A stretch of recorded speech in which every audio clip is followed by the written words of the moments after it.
So this is the main menu. From here we can learn a new recipe, we can run a job, we can look at results, we can go into manual mode, which is to load a wafer. We'll do things manually where we drive around with using a keypad. That's what we're going to choose today. So that's F8. From here actually we can look at various things. In our case we want to go into wafer handling, and we want to get a wafer from the elevator and put it on the stage. So we're going to choose F9. We can get a wafer just to the pre-aligner if we wish. We're going to choose the right side. We could choose the left side. It would map that one. And you can hear that the elevator is going down, and now it tells us actually what is in the cassette. We have 24 wafers in a 25 cassette, slot cassette. We're going to choose we'll choose 20. So it's going to work out where that is. It's going to take that wafer out and put it on the pre-aligner. At this point actually there is a program that's already set up, so it's going to align it.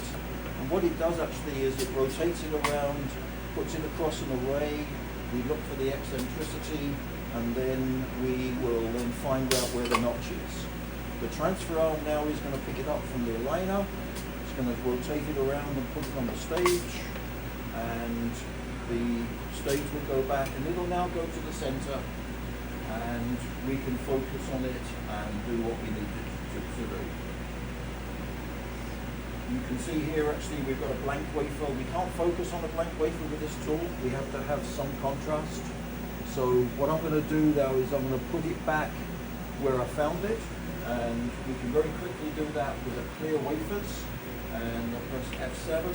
It will then remove the wafer from the stage,